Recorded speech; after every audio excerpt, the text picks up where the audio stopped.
સંકલનના અભાવ મુદ્દે પૂર્વ સ્ટેન્ડિંગ કમિટી ચેરમેન હરીશ પલસાણાએ ખુલાસો કર્યો છે। કહ્યું કે મારો હેતુ માત્ર સોશિયલ મીડિયાનો જ હતો। સોશિયલ મીડિયા સાથે મીડિયા શબ્દનો પ્રયોગ થઈ ગયો હશે।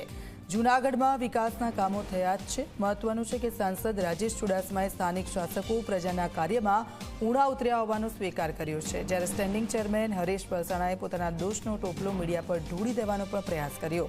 બંને વચ્ચેના નિવેદનોમાં જોવા મળ્યો છે વિરોધાભાસ। જે મેં કાલે ડાયસ ઉપરથી જે નિવેદન આપ્યું હતું એ ખાસ કરીને સોશિયલ મીડિયા માટે આપ્યું હતું।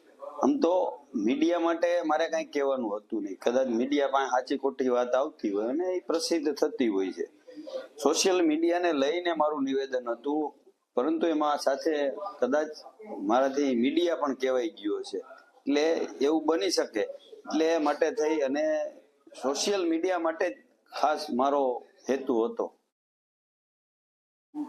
ગઈકાલે ભારતીય જનતા પાર્ટીનો વિજય વિશ્વાસ સભા ફોર્મ ભરવા જવા પહેલાની સભા દરમિયાન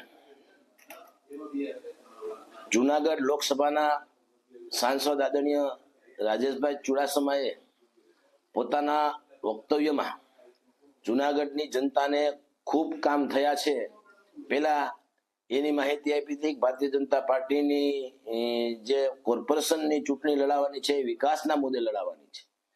સાથે સાથે એક સાંસદ તરીકે એ બોલવામાં એટલું જ કીધું છે લોકોને કે ક્યાંય કામ કરવામાં મોડું થયું હોય, સતી થઈ હોય, કામ નથી થયા એવું કોઈ સ્ટેટમેન્ટ સાંસદશ્રીનું નથી। મોડું થયું હોય, સતી થઈ હોય તો એ સમાગણ જો એવું એનું કહેવાનું નથી થતું। સમાગણ જો એવું કહેવાનું થતું હોય તો એની વાત એવી છે કે ક્યાંક ને ક્યાંક સતી એટલે લેટ થયું હોય કામ, પણ વિકાસના કામ નથી થયા એવું કોઈ સાંસદ શ્રી બોલ્યા નથી। તો આ સાથે